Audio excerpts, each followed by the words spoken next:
All right, so what are the types of admissions applications? Um, well, college's the regular decision process usually has a deadline early January, and you submit your application by the deadline in early January. They let you know of the result, if you're admitted or not, by, let's say, March or definitely by April. And then you would just have to respond by May 1st. May 1st is typically National Decision Day, where students have to let the college that they're going to attend know they're coming.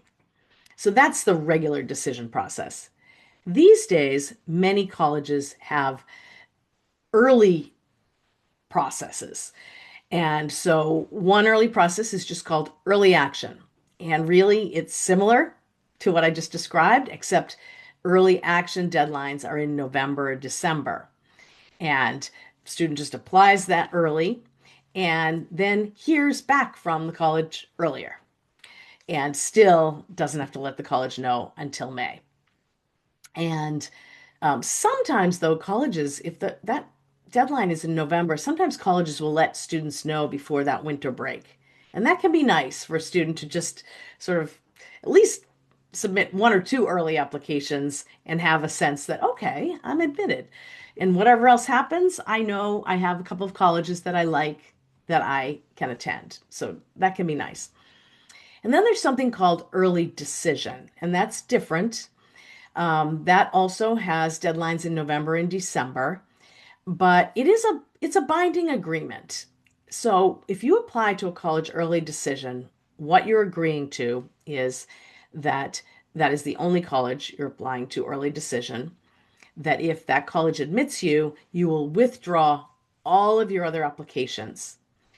And so if you love a college way beyond any other colleges, and you're sure you can pay for it, and you're even sure that you're okay paying for it, even though some of those other colleges that you had to withdraw your applications might have given you more financial aid, then early decision can be a good option for you because on the positive side, early decision and making that binding agreement with a college does demonstrate interest, and we talked about how that can be helpful.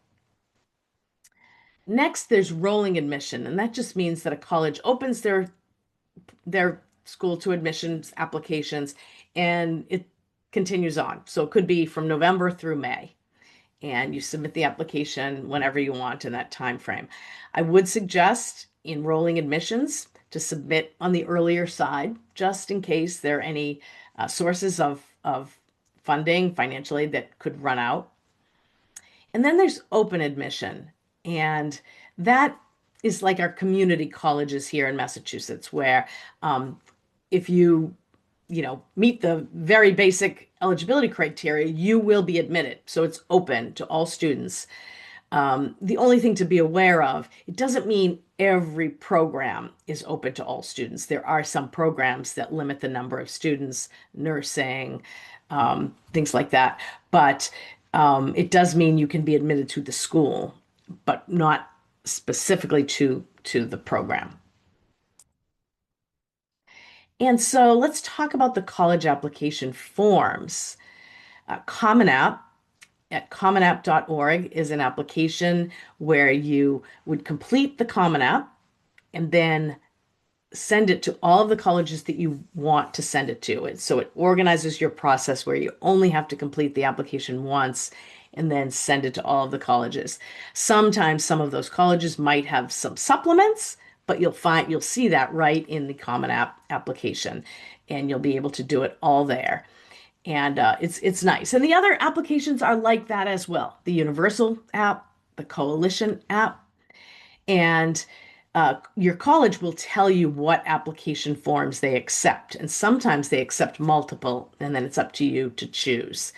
And but again, that way you can do a form and send it to the colleges that you are applying to.